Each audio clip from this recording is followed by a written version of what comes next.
안녕하세요. 반갑습니다. 생명과학은 박기웅입니다. 자, 우리들의 교재 191페이지입니다. 191페이지. 지난 강에서 좀 너무 기운 없이 수업을 했다고 우리 PD님이 힘내라고 하시네요. 심통함을 뒤로 하고 여러분들 좀 힘찬 강의 시작해 보도록 하겠습니다. 노력하겠습니다. 191페이지 기출문제 다시 보기입니다. 질소순환 동그라미 쳐주시고요. 질소순환을 나타낸 것이다. 이 가과정은요, 이렇게 N과 O가 이온에 해가지고요, 떨어져서 다시 N2가 되는 탈질소라고 합니다. 탈질소. 가에다 탈질소 써주시고 기억은 맞았죠? 그 다음에 니은 과정 나는요, 요게 뭐냐면요, N2가 NH4 플러스 되는 겁니다. NH4 플러스. 요런 게 이제 질소 고정 작용인데요. 질소 고정에는 이제 질소 고정 세균, 아조토박터, 뭐 클로스트리디움, 뭐 이런 질소 고정 세균이 있습니다. 그 다음에 콩과 식물은요,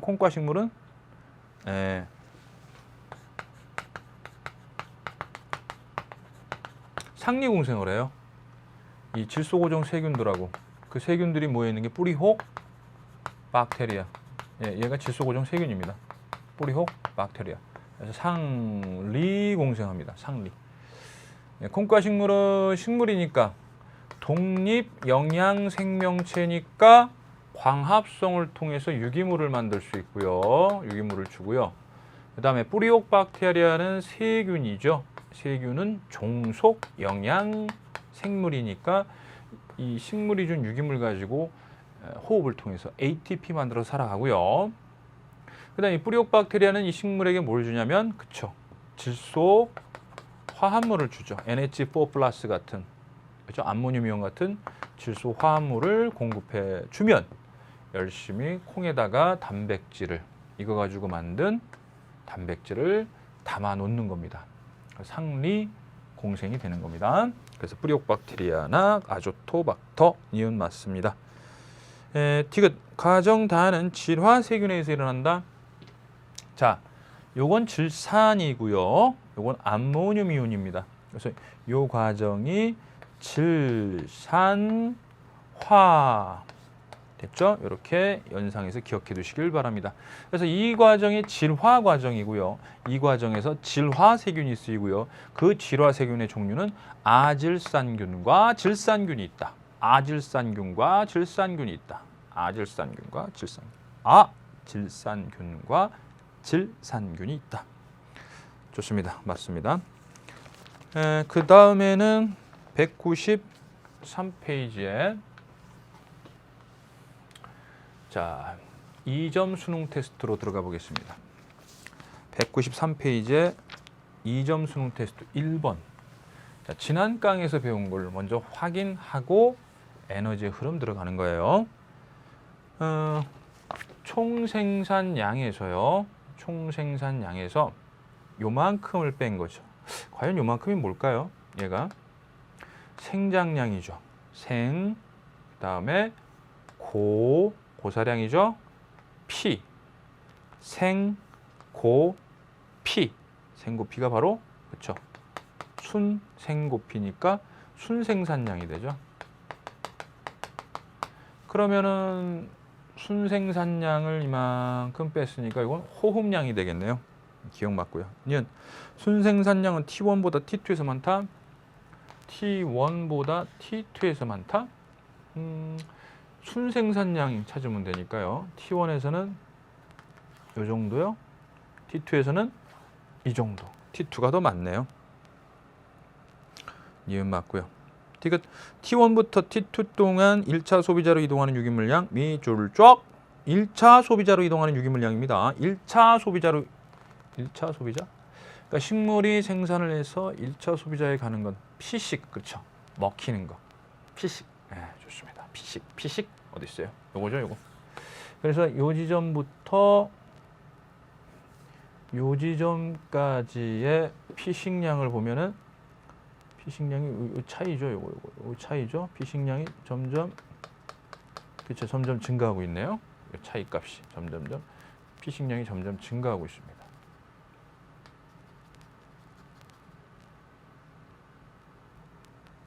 네, 좋습니다. 그래서 디귿은 틀렸어요. 증가한다 이렇게 나와야겠습니다. 2번 해안 생태계와 육상 생태계 동그라미 각각 동그라미 쳐보세요. 해양 생태계하고 육상 생태계. 그 어느 정도의 그 상식도 좀 필요한 내용들입니다. 이 문제 풀 때. 예, 여러 군집이 순생산량 동그라미 치시고요. 이거 뭘 나타낸 거라고 이 숫자들이 순생산량을 나타낸 겁니다. 순생산량 동그라미 치셔주시고 기억 해양 군집보다 삼림 군집의 순생산량이 많다. 해양 군집이니까 요 해양 생태계에서 이거 다 더하고 육상 삼림이니까 육상 생태계 이거 다 더하고 해서 이거보다 이게 크다라고 하면 안 되는 거죠. 여긴 해양 생태계, 여긴 육상 생태계를 나타낸 거고요. 그 다음에 여기서 묻는 건 뭐예요? 해양 군집, 바다에 있는 군집. 그다음에 삼림 군집이에요. 각각 동그라미 치세요. 해양 군집과 산림 군집. 그러니까 함정이 도살인 겁니다. 기억에는 함정이 있는 거예요. 아니 해양 생태계라고 해놓고 여기에 그럼 바다가 아닌 게 있단 말입니까? 그렇죠. 요거 해안을 보면은요. 해안은 그 육지입니다. 육지. 아시겠죠? 예, 좀 여러분들이 좀 다소 좀 그럴 수도 있겠지만은 요건 빼시고 요거와 요거 요 정도 이게 따뜻한 온대바다의 온대바다, 열대바다, 그다음에 추운 지역 바다, 됐죠? 그리고 뭐 기타 바다 뭐 이것도 포함한다고 하더라도 이 값이 얼마 정도 되죠? 제가 좀 산수가 약한 거 아시죠? 이제 뭐 한 35 정도. 35 정도 어바웃. 그 다음에 여기는 삼림이니까 림자 들어간 거 열대우림, 삼림. 그 다음에 침엽수림. 에다가 요걸 더한다고 할지라도 요게 만약에 숲이다 해서 이것까지 더한다고 할지라도 요 세 개 합한 거에 못 미쳐요. 얘가 더 커요. 이해가셨습니까? 그래서 해양 군집이 삼림 군집보다 순생산량이 더 많다 이렇게 얘기해야 됩니다. 알겠죠? 네. 그러니까 해양 군집은 해양만 따져주시면 되고 삼림 군집은 나무만 따져주시면 돼. 이걸 다 이것까지 나무 다 가정을 해서 다 포함해도 이쪽 세 개가 더 크다라는 거. 니은 해양 군집에서는 평균 기온이 높아질수록 순생산량이 증가한다. 해양 군집 지금 방금 얘기했던 거 있죠, 이거 세 개요. 여기서 이제 온도가 제일 낮죠. 그 다음 온도가 이렇게 보면은 이거보다 온도가 높으니까 순생산량이 많아진 것 같은데 이 녀석보다 얘 녀석 바다가 더 온도가 높아요. 그런데 더 증가하지 않고 오히려 더 줄었네요. 온도와는 상관관계가 없구나. 그래서 평균 기온이 높아질수록 평균 기온이 높아질수록 얘보단 얘가 이렇게 될수록 순생산량이 증가하는 게 아니죠. 그죠? 네. 따라서 얘는 틀렸고 디귿 호흡량이 같다면 해양 생태계보다 육상 생태계 이건 여기 생태계하고 요 생태계 비교하면 됩니다. 어차피 순생산량 플러스 호흡량이 총생산량이잖아요. 근데 이거 같다고 했으니까 요것만 비교해서 즉 요것 비교해서 이렇게 되네요. 그럼 호흡량 같다고 했으니까 이쪽이 더 총생산량이 많은 겁니다. 그 다음에 3번 들어가겠습니다. 생태계에서 산소와 탄소가 순환하는 과정의 일부를 나타낸 것이다. 가와 나는 각각 대기 중에 O2와 CO2 중 하나이다. 소네요, 소. 자, O2, CO2인데 이 녀석이 이렇게 뭘 빨아들이죠? CO2를 빨아들이나요? 그리고 O2를 내놓나요? 아니죠. O2를 마시고 호흡을 해서 CO2를 내놓죠. 됐죠? 그 다음에 보면은 이 녀석도 호흡을 해야 되니까 O2도 마시고 CO2도 내놓고 이거 호흡이죠? 그다음 광합성은요? 이렇게 해서 이렇게 광합성이죠? 이렇게 해서 이렇게가 광합성이죠. 됐죠? 각각의 화살표가 뭘 의미하는지 아시겠죠? 이건 이제 이거 먹히는 거죠. 이거 섭식하는 거고 얘는 피식되는 거고요. 그다음에 사체 배설물에서 분해자에서 이제 무기물로 분해되는 거고요. 자, 유기물 기억이 나온다. 자, 그럼 한번 따져볼까요? 1번 나는 O2다. 네, 맞습니다. 2번 기억은 가로 분해될 수 있다. 자, 유기물입니다. 유기물이라는 건 탄소를 포함하고 있는 물질이기 때문에 분해되면 CO2가 나오게 됩니다. 좋습니다. 네. 3번 A부터 D 중 호흡에 해당하는 과정은 A와 D뿐이다. 자, 호흡에 해당하는 과정은 A, CO2 내보내니까 맞죠. 그 다음에 호흡.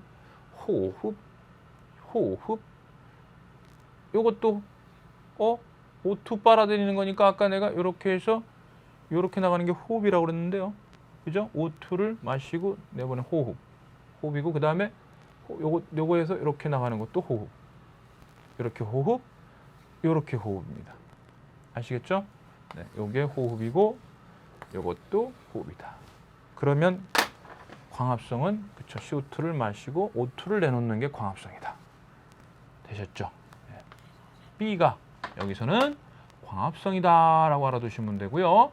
A, C, D가 호흡 과정이다. 이렇게 보시면 되겠네요. 3번 틀렸고 4번 이 과정에서 탄소는 유기물의 형태로 이동한다. 그쵸? 생산자가 생산한 이 풀들 오적오적 씹어먹는 바로 유기물을 먹는 겁니다. 유기물. 5번 인간의 활동은 대기 중 가와나의 농도에 모두 영향을 미친다. 인간의 활동은 어디 볼까요? 대기 중 가와나의 인간의 활동이라. 그렇죠. 제가 지금도 저도 인간이니까 활동을 하고 있죠. 강의하는 것도 활동이죠. 하면서 알게 모르게 주변에 있는 O2를 제가 마시고 있습니다. 미안하다 O2. 그 다음에 CO2를 내보내고 있죠. O2, CO2. 영향 주는군요. 네, 당연한 얘기입니다. 네. 인간의 활동은 대기 중 가와나의 용도에 모두 영향을 미친다. 뭐 연소 화석연료 뭐 연소시키는 것도 있고 뭐 대단히 많습니다. 자, 4번 들어갑니다. 자, 생태계에서 일어나는 질소순환 과정입니다. 질소순환 과정. 가와나는 생산자와 소비자 중 하나다. 한번 찾아볼까요?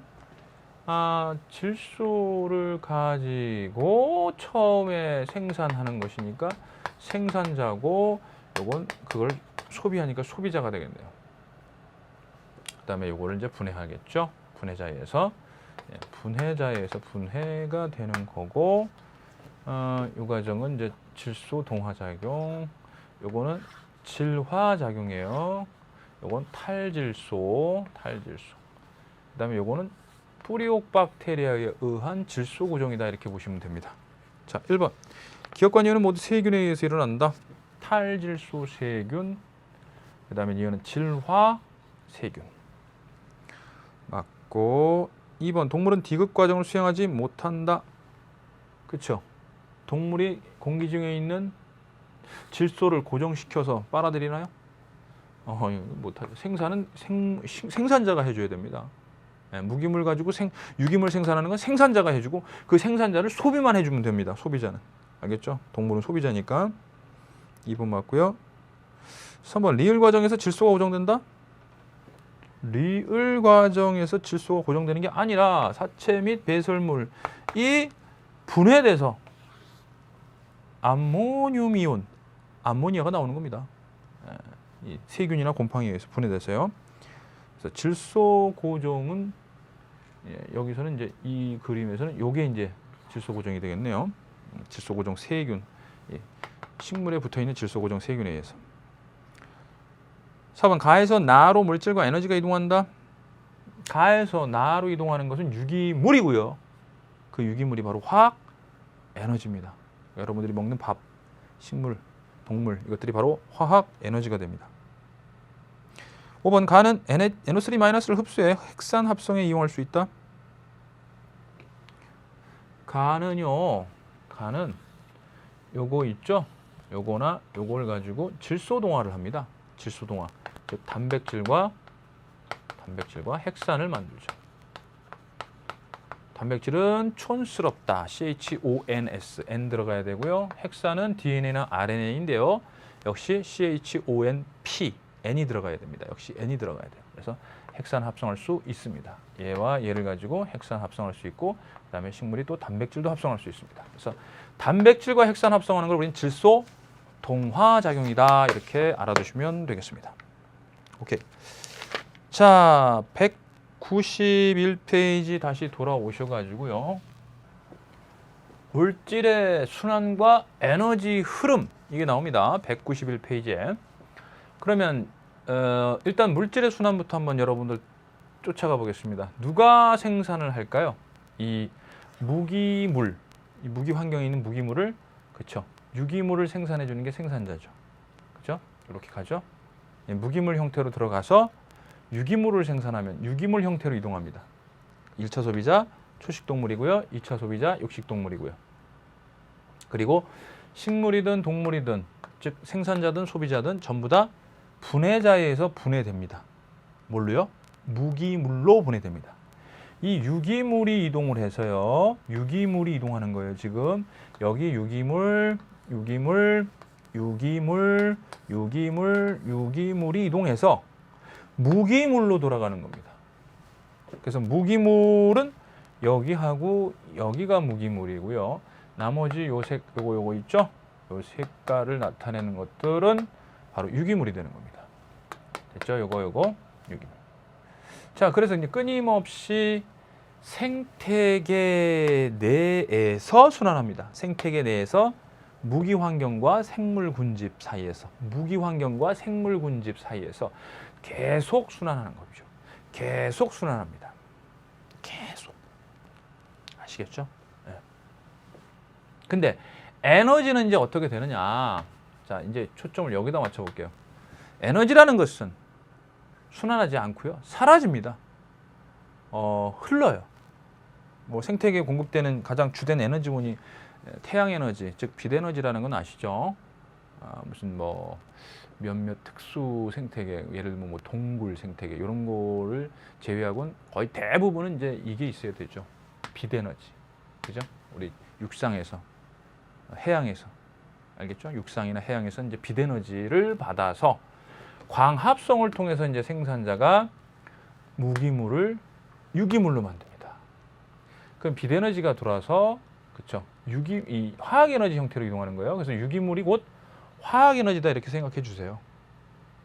근데 이제 그 유기물 생산자가 생산을 하잖아요. 그럼 자기도 살기 위해서 쓰잖아요. ATP 만들면서 생명 활동 하잖아요. 그러면서 이제 열 에너지로 사라지게 되는 거죠. 생산자도 열 에너지로 사라져요. 뭘 통해서? 호흡을 통해서요. 호흡을 통해서. 마찬가지 유기물이 들어오고 화학 에너지가 들어왔습니다. 그 유기물이라는 화학 에너지를 가지고 초식동물도 열심히 살아가잖아요. 하면서 살아가잖아요. 풀 뜯고 살아가잖아요. 역시 호흡을 하면서 열 에너지로 씁니다. 그리고 일부 에너지가 또 이쪽으로 이동을 하죠.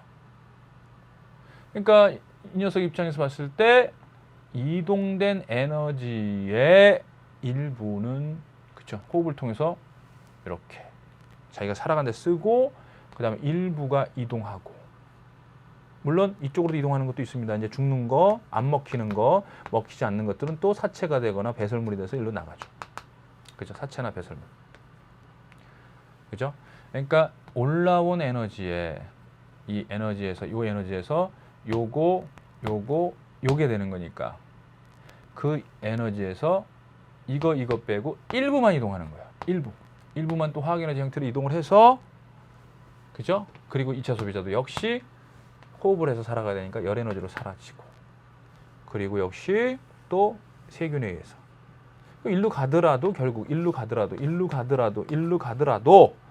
결국은 열에너지예요. 어느 경로를 가든지 태양의 빛에너지로부터 들어온 그 에너지는요, 이렇게 결과적으로는 열에너지로 사라지게 되는 겁니다. 그러니까 좀 쉽게 생각하시면 여러분들이 이제 이렇게 음식을 먹지 않습니까? 그 음식, 끼니마다 이제 먹는 그 음식들이 화학 에너지예요. 유기물이에요. 근데 그걸 먹으면 여러분들 이제 이렇게 살아가지 않습니까? 근데 몸에서 이제 열도 나잖아요. 근데 이 열은 사라지는 겁니다. 쓸 수 없는 거예요. 뭐 예를 들어서 뭐 사자가 좀 그런가요? 어쨌든 뭐 사자가 이렇게 소를 사자가 이제 먹는다고 치면은 소에 이제 뜨끈뜨끈한 그 체온들 있잖아요. 그 열 에너지 나가는 거, 그건 섭취할 수가 없는 거죠. 맞지 않습니까? 그건 사라지는 거예요. 여러분들 몸에서 나가는 열은 다시 붙잡아서 쓸 수 없는 겁니다. 열 에너지는 이 생태계에서 사라지는 거죠. 빠이빠이예요. 그래서 결국은 이 소를 이 사자가 먹을 때, 그렇죠? 이런 것들은 물론 배설물까지 먹는 건 아니니까 이런 사체나 배설물 먹은 부분만 이 녀석이 쓰는 거죠. 결국은 상위 영양 단계로 올라갈수록 이동하는 에너지량은 줄어들 수밖에 없는 겁니다. 당연한 논리예요. 상위 영양 단계로 갈수록 이동 에너지량은 감소하게 되는 거죠. 왜냐하면 자기가 쓰고 일부만 이동하고, 쓰고 죽고 배설하고 일부 이동하고, 뭐 이런 식이죠. 쓰고 죽고 일부만 이동하고, 이런 식이죠. 아시겠어요? 네, 그래서 나온 게 바로 192페이지의 생태 피라미드 한번 보겠습니다. 192페이지의 생태 피라미드. 생태 피라미드. 에너지량 한번 피라미드 봐볼게요. 에너지량. 지금 방금 얘기한 거. 생산자가 갖고 있는 에너지를 그 일부를 여기서 쓰고, 그다음에 거기 일부를 이렇게 씁니다. 그러니까 얘네들이 갖고 있는 에너지가 생산자보다 많아질 수는 없는 거죠. 그죠? 여기 있는 걸 쓴 거니까, 이것들이. 자, 생산자가 엄청나게 많은데 거기에 이 녀석들이 이제 뭐 사체라든가 죽고 아니면 호흡을 통해서 쓰고 일부가 이동하고, 이 녀석도 호흡을 통해서 일부, 이런 식으로. 그래서 전부 다 열 에너지 형태로 사라지게 되는 거죠. 자, 빛 에너지가 돌아서, 자, 생산자에서 화학 에너지가 됩니다. 광합성을 통해서. 그리고 화학 에너지 형태로 이동을 하고요. 열 에너지 형태로 사라진다. 됐죠? 상위 영양 단계로 갈수록 에너지量어떻게 된다? 감소한다. 이게 안정된 생태계에서의 생태 피라미드, 즉 에너지량 피라미드가 됩니다. 그리고요, 개체수도 일반적으로예요. 일반적으로. 100%는 아니고요. 일반적으로 상위 영양 단계로 갈수록 줄어드는 경향성을 나타냅니다. 생산자가 엄청 많고 그것을 먹는 1차 소비자가 좀 적고, 그 다음에 2차 소비자 적고, 상위 영양 단계로 갈수록 개체수는 좀 감소한다. 물론 예외 같은 경우도 있습니다. 예외는 이제 삼림 생태계 같은 경우죠. 삼림 생태계. 지금 나무들 있는 경우, 소나무가 10그루 있고, 그 다음에 소나무를 먹는, 소나무 솔잎을 먹는 송충이가 10,000마리가 있어요. 10,000마리. 10그루가 있고, 그 다음에 참새가 50마리, 소쪽새가 뭐 2마리, 뭐 이런 식으로 있을 수 있잖아요. 그죠? 예. 개체수로 따지면 나무가 10그루 라고 해서 이거 불안정한 생태계 아니죠. 나무 10그루에 충분히 10,000마리의 송충이, 조그만 벌레들 있을 수 있습니다. 그죠? 그래서 이런 경우도 있더라. 근데 이제 일반적으로 따졌을 때는 이제 뭐 풀 같은 거 막 엄청나게 많고 그걸 뜯어먹는 토끼들, 뭐 이렇게 생각해 주시면 되겠어요. 이 생체량 피라미드도 일반적으로 상위 영양 단계로 갈수록 줄어듭니다. 생체량이 뭐라고 그랬어요? 생물량 또는 현존량이라고 하는 유기물량입니다. 그래서 식물이 갖고 있던 유기물량이 이만큼 있어요. 물을 뺀 건조 중량이라고 생각하시면 돼요. 그러니까 식물들을 전부 다 여기다 저울에다 올려놓고 잰 겁니다. 이만큼이야. 근데 그걸 먹는 초식동물 요만큼이에요. 건조 중량이, 무게가 생물량이. 근데 그거보단 더 적고 뭐 이런 식으로 상위 영양 단계로 갈수록 생체량도 감소한다. 생물량도 감소한다. 자, 이런 것도 있죠. 물론 이것도 예외가 있습니다. 예외. 해양 생태계 같은 경우 있어요. 해양 생태계는 역시 여기가 그렇게 크지가 않아요. 왜냐? 식물성 플랑크톤이기 때문에 해양 생태계의 생산자는 식물성 플랑크톤이기 때문에 여기 생산자의 생체량이 그렇게 많지는 않습니다. 네. 어쨌든 이런 예외가 있다라는 거. 근데 하지만 일반적으로 이렇게 된다. 그러나 에너지량 피라미드는 안정된 생태계에서는 반드시 이렇게 돼야 됩니다. 알겠죠? 이렇게 돼야 돼요. 안정된 생태계에서. 만약에 이 균형이 깨지면 이제 그 생태계 평형이 파괴된다 이렇게 보시면 되겠죠.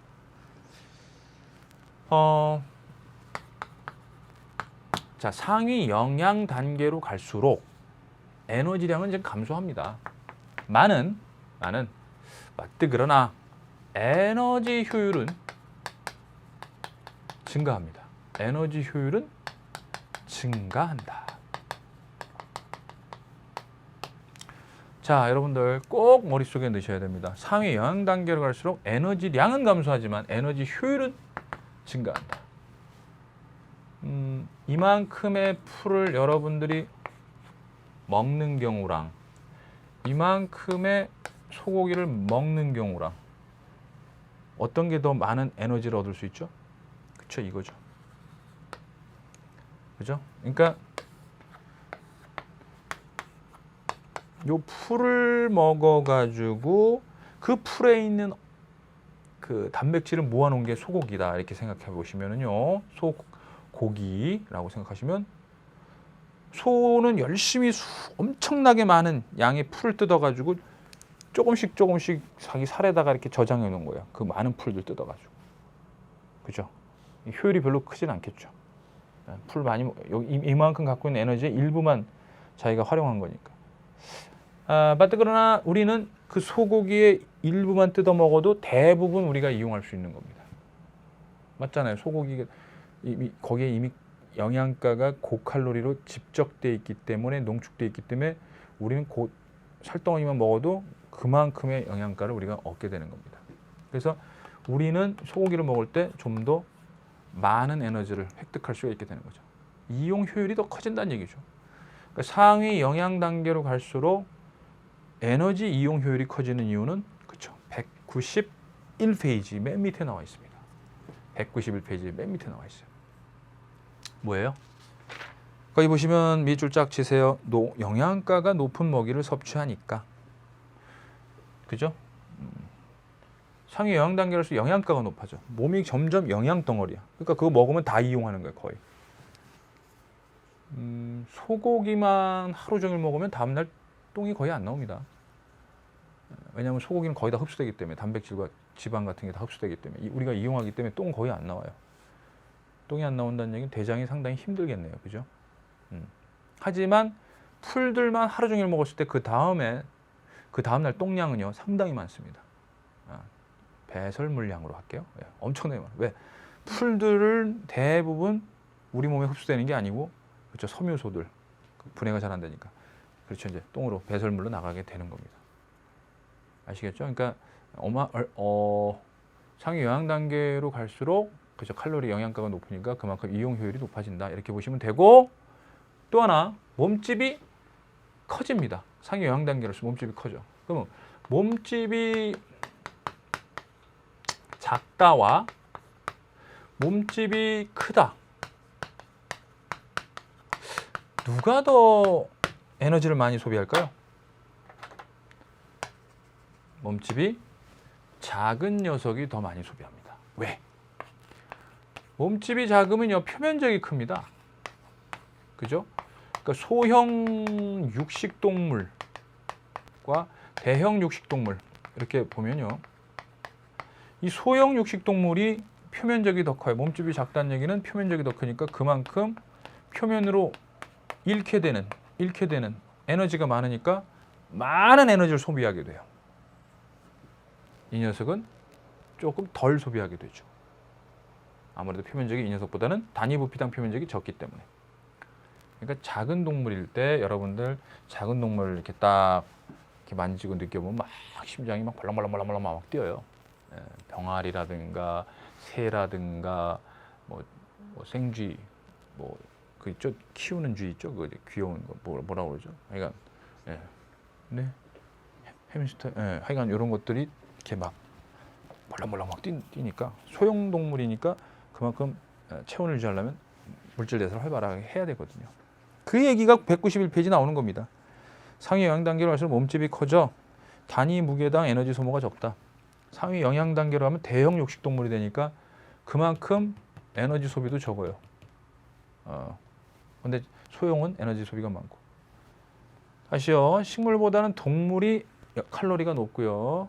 그 다음에 동물도 몸집이 커질수록 에너지 소모가 적으니까 상위 영양 단계로서 그만큼 많은 에너지를 이용할 수 있다 이런 얘기죠. 그게 에너지 효율인데 에너지 효율의 정의는 어떻게 내려주죠?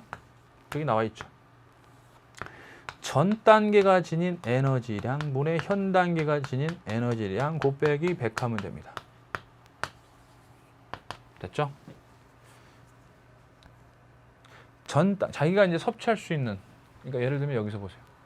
요거 1차 소비자의 에너지 효율 구해볼게요. 1차 소비자 전 단계가 갖고 있는 총 에너지량이 280이에요.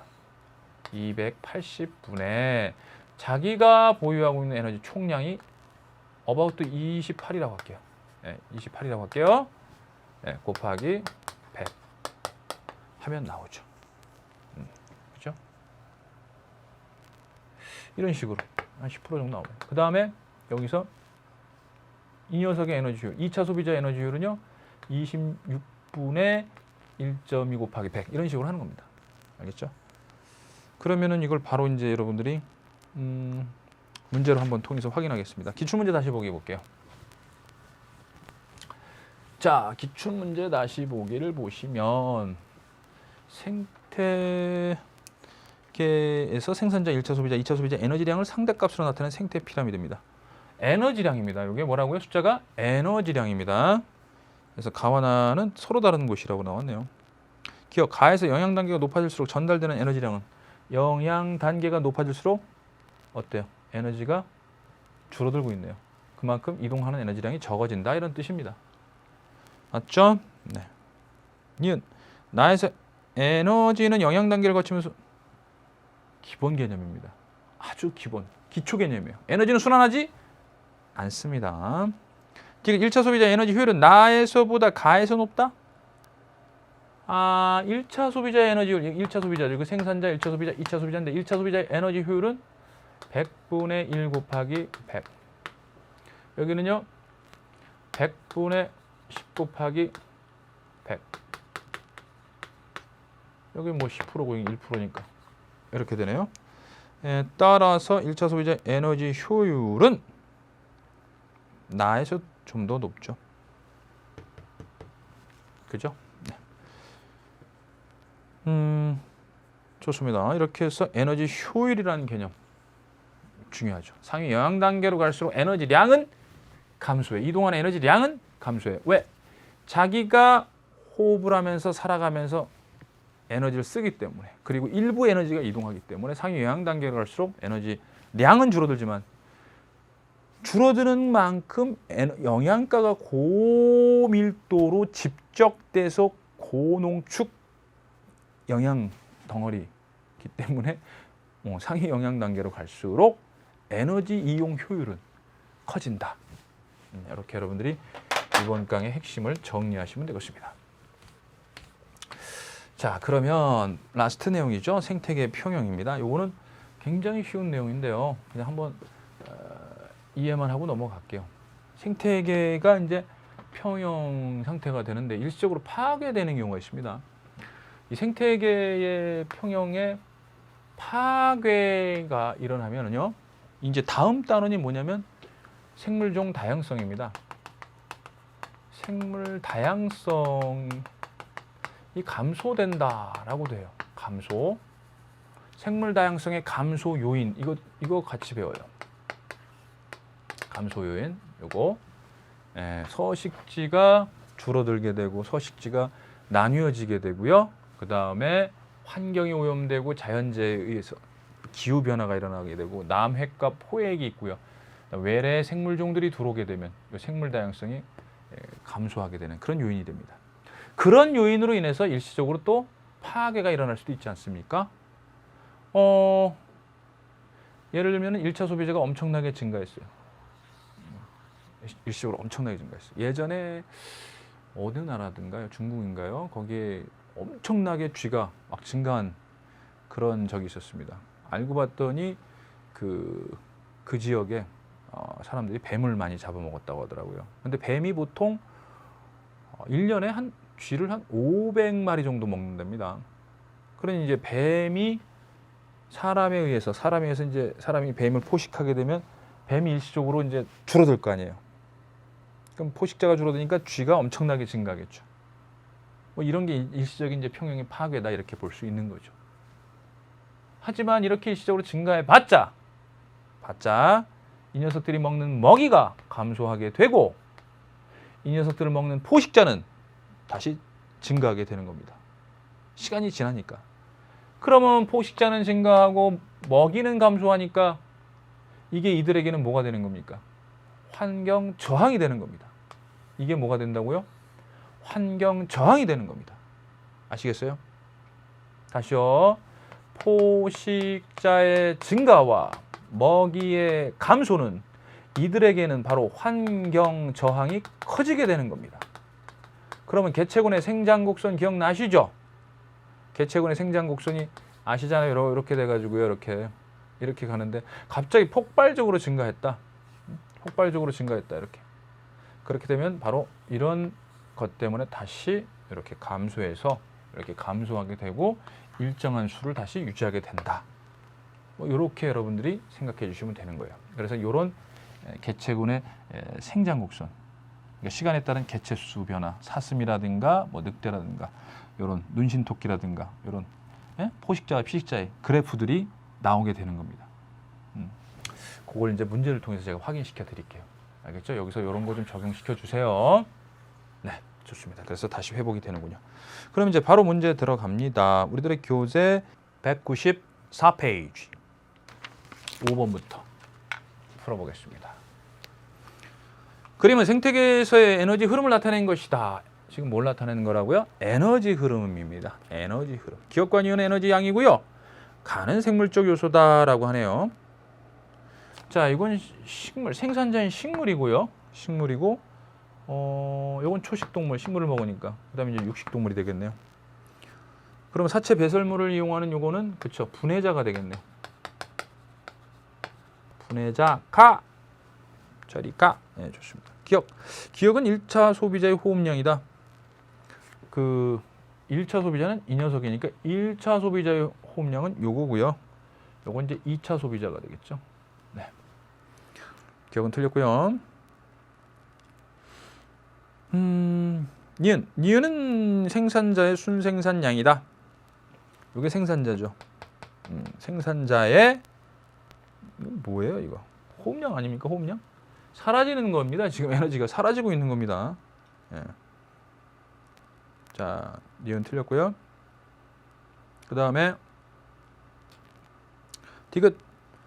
가는 유기물을 무기물로 분해한다. 유기물이죠. 유기물을 그렇죠. 요거 사라지는 에너지고요. 그 에너지 일부가 또 일로 한다. 그래서 이제 무기물로 분해하는 분해자가 되는 겁니다. 유기물을 무기물로. 분해자 역할은 유기물을 무기물로. 좋습니다. 그래서 디귿만 맞게 되네요. 그 다음에 6번을 보시면은요. 6번에다가 이제 살짝 별표를 좀 쳐 주셔야 되겠습니다. 네, 별표를 쳐 주시고 문제 조건에 맞춰 가지고 풀어가면 됩니다. 그 출제자의 의도 그럽니다. 사실 뭐 출제자의 의도를 파악해라. 이거 상당히 많은 선생님들이 말씀을 하세요. 출제자의 의도를 파악해야 된다라고 하지만 우리 고교생 입장에서는요. 사실 출제자 의도 파악하는 게 만만치가 않거든요. 이거를 제대로 파악할 수 있으려면요. 제 주장에 의하면 고등학교 교과 과정에 이제 심리학을 넣어라. 심리학을 넣어야 된다. 저는 이렇게 주장합니다. 아니 심리학을 공부해서 저 사람이 어떤 상태인지, 어떤 심적인 상태에서 출제를 했는지, 그렇죠? 이런 걸 알아야지 출제자 의도를 아는 거 아닙니까? 이거는 좀 출제자 의도까지 하는 건 너무 주관적인 그 문제를 지금 여러분들이 풀어가야 되는 그런 게 되는 거고, 이 어차피 객관이라는 걸 유지하기 위해서는요, 그쵸? 모두가 인정할 수 있는 조건이라는 걸 달아줍니다. 모두가 이 조건 맞지? 이 조건 맞지? 그치? 이 조건 틀림없지? 이 조건 맞지? 이 조건 맞지? 맞아요. 그 조건. 그래서 생명과학 1은 제가 늘 강조하다시피 조건을 찾아서 풀어라. 마찬가지입니다. 이것도.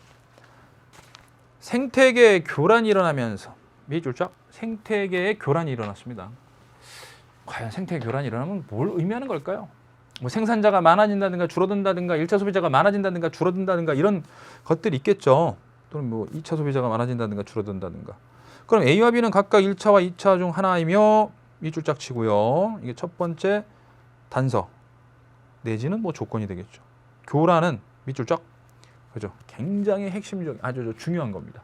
교란은 생산량과 비의 개체수 중 하나가 감소하는 것이다. 밑줄짝. 생산량과 비의 개체수 중 하나가 감소하는 것이다. 가만히 한번 여러분들 이렇게만 한번 제가 그려볼게요. 생태 피라미드 하나 그려볼게요. 생산자 있고요. 1차 소비자 있고요. 2차 소비자 있다고 쳐볼게요. 만약에 생산자의 생산량이 감소하면 어떻게 될까요? 생산자의 생산량이 감소하게 되면 당연히 1차 소비자도 줄어들고 2차 소비자도 줄어들게 됩니다. 그러니까 생산량이 감소를 했더니 둘 중에 하나는 1차고 둘 중에 하나는 2차가 돼야 되는데 둘 다 감소해야 되는데 미안하지만 하나는 증가하고 하나는 감소하고 있네요. 아닌데 그럼? 아니야. 자, 그럼 문제 조건에 다시 맞춰가지고 교란은 생산량과 비의 개체수 중 하나가 감소하는 거니까 일단 생산량 감소는 자료랑 안 맞습니다. 그럼 비의 개체수 감소는 어떻게 될 것인가? 비의 개체수가 감소하니까 A는 증가하고 A가 증가하니까 생산량은 감소하고. 이거 말이 됩니다. 무슨 말이냐? 이거죠. 이건 초원이죠. 이건 사슴이죠. 이거는 표범이나 늑대. 어때요?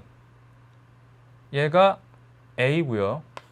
얘가 B인 겁니다. 사슴을 보호하기 위해서 개체수가 줄어드는 사슴을 보호하기 위해서 늑대 사냥을 허락했어요. 그럼 사람들이 이제 개입을 하게 된 거죠. 생태계 평형 파괴를 하게 된 거죠. 그럼 비가 감소하니까, 즉 늑대가 감소하니까 사슴은 신났어요. 와, 신난다 하면서 증가하게 됩니다. A가 증가하게 됩니다. 늑대가 감소하니까 사슴이 증가하고, 근데 사슴은 증가하니까 먹이인 풀밭이 감소하고, 풀이 거의 없으니까 사슴은 더 이상 증가 못하고 내려오게 되는 겁니다. 먹이가 부족해지니까. 먹이 때문에 환경 저항이 커지는 현상이 벌어지게 되는 거죠. 이 자료, 이 그래프를 이제 이해하셨나요? 제가 얘까지 들었으니까 확실히 이해하셨을 겁니다. 그렇다면 교란이라는 건 뭐냐면, 그렇죠. B, 즉 A의 포식자인 B의 감소가 되는 겁니다. 얘가 감소하는 게 바로 교란이 일어나는 거죠. 제가 예를 들어서 늑대가 많이 줄어들었다. 늑대가 줄어들었다. 늑대가 줄어들었다. 기억 틀렸습니다. 비의 개체수가 감소하는 거라고 그랬어요. 이 생태계의 먹이사슬은 그렇죠? 생산자에서 A에서 B로 가는 것이다. 이건 맞고 이거 T1부터 T2까지 T1부터 T2 동안에 A의 개체수가 감소한 것은 요 시간대죠, 요 시간대. 지금 감소한 이유가 뭐예요? 이 사슴들이 감소한 이유는 그렇죠. 거의 풀들이 없다. 개체수는 많은데 경쟁은 심하고요. 그래서 사슴 풀 뜯어먹는 경쟁이 있기 때문에 먹이가 부족하고 개체수 많아서 경쟁이 심화돼서 환경저항이 커짐으로써 개체수가 줄어들게 되는 겁니다. 시간에 따른 개체수 뭐죠 이거? 생장곡선입니다. 해체군의 생장곡선 아시죠? 네, 오케이. 자, 그 다음에 7번 들어가겠습니다. 7번을 보시면 그림 가는 평형을 이룬 어떤 생태계에서 평형을 이룬 생태계에서 밑줄 쫙 에너지 흐름입니다. 그 다음에 생태계 생산자와 소비자 에너지량 피라미드를 나타낸 것이다. 이거요. 에너지량 피라미드입니다. 에너지량. 숫자와 알파벳은 모두 에너지량의 상대값이다. 생산자가 이 녀석이죠. 이 녀석이 18이네요. 18이니까 이렇게 되는데 이 중에서 8 빼고 8 이쪽으로 빠지죠. 그럼 10 남죠. 근데 거기서 4 이쪽으로 빠지니까 6만 이쪽으로 가는 거예요. 6. 자, 6이 왔습니다. 6에서 이제 1 이쪽으로 빠져서 5 되고요. 그 다음에 5에서 2 빠지니까 3 되죠.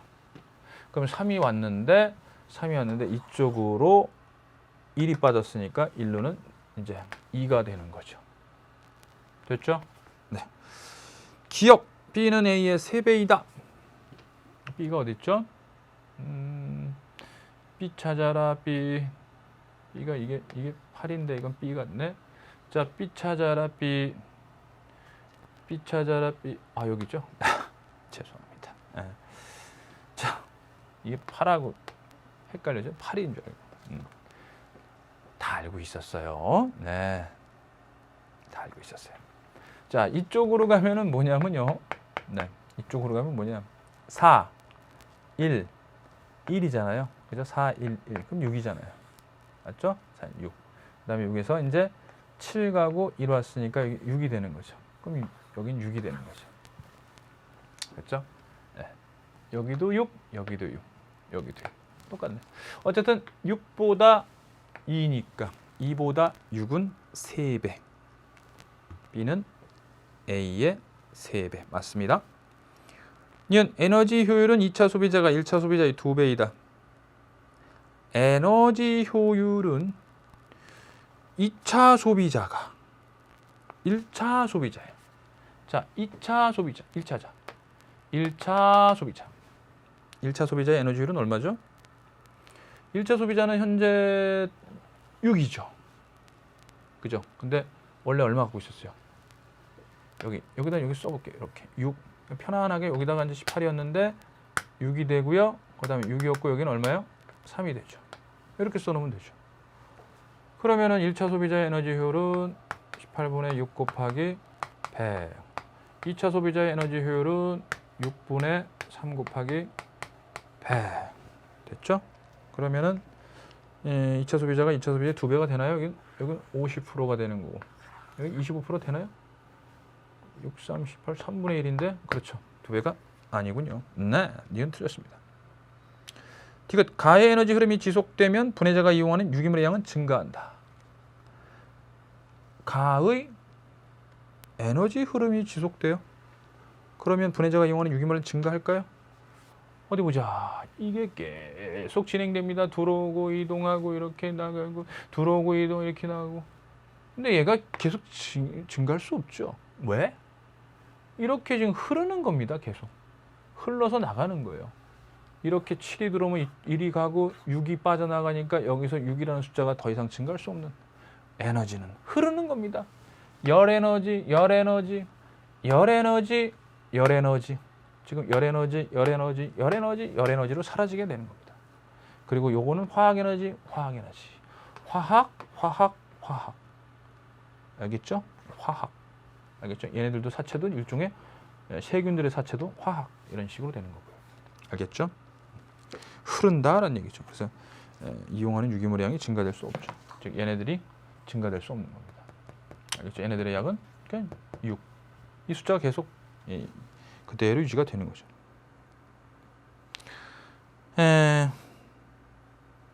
8번은 8번은 보시면은 8번 보세요.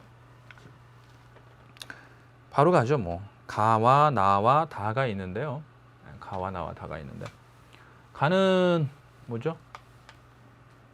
양분으로 사용할 수 있는 무기물질, 양분으로 사용할 수 있는 무기물. 무기물은 이 셋 중에 CO2죠. 여기가 CO2. 그 다음에 양분으로 사용할 수 있는 유기물질하고 없는 유기물질이 있어요. 이 중에서 골라라. 석유는 양분으로 사용할 수 없죠. 석유. 우리가 마시고 양분으로 사용하는 게 아니죠. 그럼 요거는 이제 뭐예요? 생물체 유기물이죠. 생물체 유기물. 기억. A는 호흡이다. CO2를 가지고요. CO2를 가지고 생물체로 들어올 수 있는 방법은 광합성입니다. 광합성. A는 광합성. CO2가 생물체로 들어온 건 광합성입니다. 다시 이제 유기물이 분해돼서 CO2로 나가는 건 호흡이라고 보시면 돼요. 이게 호흡이에요. 이게 광합성. 이건 동물은 B를 수행할 수 있다? 동물도 호흡을 할 수 있죠. 동물도 호흡을 할 수 있습니다. 지금 나에 해당하는 물질은 석유 유기물이다. 자, 이렇게 해서 이번 시간에 8번까지 하고 다음 시간에는 나머지 3점 테스트하고 그다음에 마지막 18강 가볍게 마무리하도록 하겠습니다. 오케이, 수고했습니다. 바이바이.